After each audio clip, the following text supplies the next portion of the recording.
Is our guy there? Yep.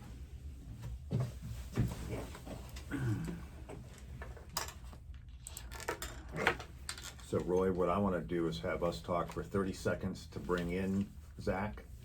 Okay. Yeah. All right. Zach. Good. How are you over there?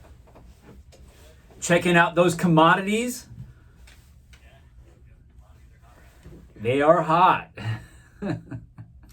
So we'll have about 5 minutes to talk, and I want to focus on, should people invest in crypto, and if they are, what are the for the uninitiated, how do you do it, and what should you look out for?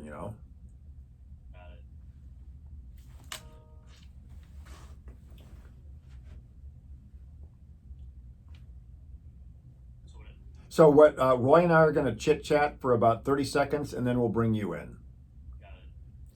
Okay. Check 1, 2, 3. You're recording. Yep. Perfect.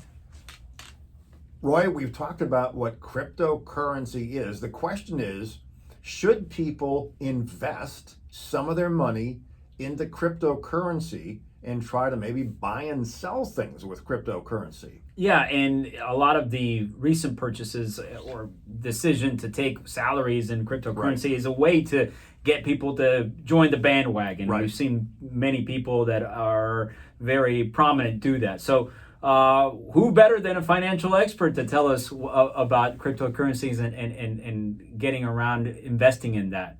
Zach Brown is a financial advisor. Zach, thanks for joining us on To The Point already. Glad to be here to talk about it with you guys. Zach, I understand that you are somewhat involved in cryptocurrency, and maybe you help people as a financial advisor with cryptocurrency. So if somebody is interested in this thing and they're really not kind of a technical whiz, how do they get involved in cryptocurrencies and not keep their money safe, because it can be volatile? Yeah, definitely. So I guess, when we're talking about cryptocurrency, I like to divide it into two main groups. And, Fidelity actually just came out with a really good piece on this called Bitcoin First. So I like to say that there's Bitcoin and then there's everything else, right? So a good starting place for people that are looking to get into cryptocurrency is probably just with Bitcoin. It has the longest track record. It's been around the longest. It's proved that over different periods of time and different attacks that it's been able to resist those. So it has staying power, and it's been adopted widely, pretty much across the world. So I guess going back to the two different groups there. So why Bitcoin? Why everything else? Well, Bitcoin's main value proposition was never a better payment system. Essentially, it's really a store of value, and the way it does that is through its blockchain, through its proof of work algorithms, and its staying power and adoption. Now, the second biggest one is Ethereum. That's more of a distributed, computer technology where other people can build applications on top of it. So it's not as secure as Bitcoin, but it has more innovative potential. So if for new investors that are looking to get into the space, I'd say start with Bitcoin first. Maybe do some your own due diligence on it, and then we tell our clients it's getting off zero. So maybe putting 1% of your portfolio assets in it as a call option on the future, because this industry is rapidly growing. There's tons of investments going into it. Celebrities, brands, awareness. The general public, mass adoption of it is starting to take off. So it's better to, in my opinion, to have some exposure to it than nothing at all.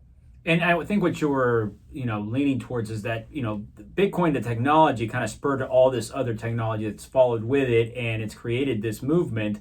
As far as it being the old, it's also has that track record like a market, right? That it has seen an incline in value. So yes, it's volatile. It's off its highest point, but if you look at it from 5 years ago, it's got that slope up, right? What about NFTs, right? The non-fungible tokens.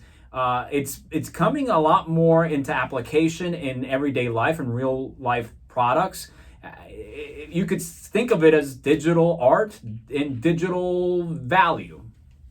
Yeah, so non-fungible tokens, we kind of break it down into two terms, non-fungible and tokens. So non-fungible, the best example is, like $10, like a $10 bill, right? Two people can have a $10 bill and exchange it to each other, and it still equals, $10, right? What makes something non-fungible is that it's unique and it doesn't have, and it's one of a kind. So think of like the Mona Lisa, right? So there's one Mona Lisa. Sure, you could copy it and sell thousands of prints of it, and hang it up on your wall, but there's really only one of it. So it's the same thing with NFTs. They're basically unique digital assets represented by a digital certificate on the blockchain. Yeah, and I think if people just understand that without using the big words, right? Art, a certain product that I made into digital, it's something that people will recognize as something of value. All right, we're running out of time here, but Zach, thank you so much for joining us on To the Point Already. Thanks. Hey, thanks, Zach. We were just we had done the first part, so we wanted to marry both and kind of keep it slim on all ends. Yeah, definitely. All right, have a good one. Thank you. Take care, buddy. All right. You ready? Oh, we don't need this one, right? All we need is that. Because we're recording our yes. but keep it rolling because it'll help me Sure, just for sure. timeline purposes. This is the Point Made section of To the Point Already, where Roy DeJesus and I are breaking down our thoughts on the podcast point by point. Roy, I'm not going to go so far as Charlie Munger, who said that it was like people trading turds and that having the fear of missing out because they're seeing other people doing it. Personally, for right now, I'm going to resist the FOMO thing here, and I'm not going to get into cryptocurrency yet, okay? I'm still not sure, but I do see a potential huge future for things like NFTs and cryptocurrency, and particularly the blockchain. So I'm not going to be a Luddite forever on this, but eventually I think I'm going to have to get into it. I can't miss out, and I'll have FOMO sometime. Yeah, naysayers beware because, like everything in technology, there's early adopters. Yeah.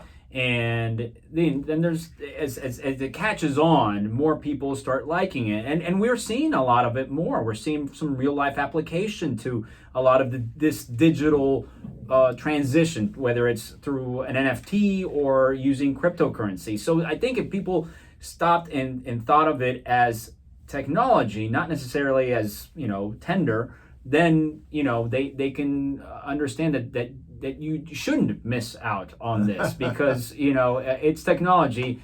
It's going to be around with us. We shall see.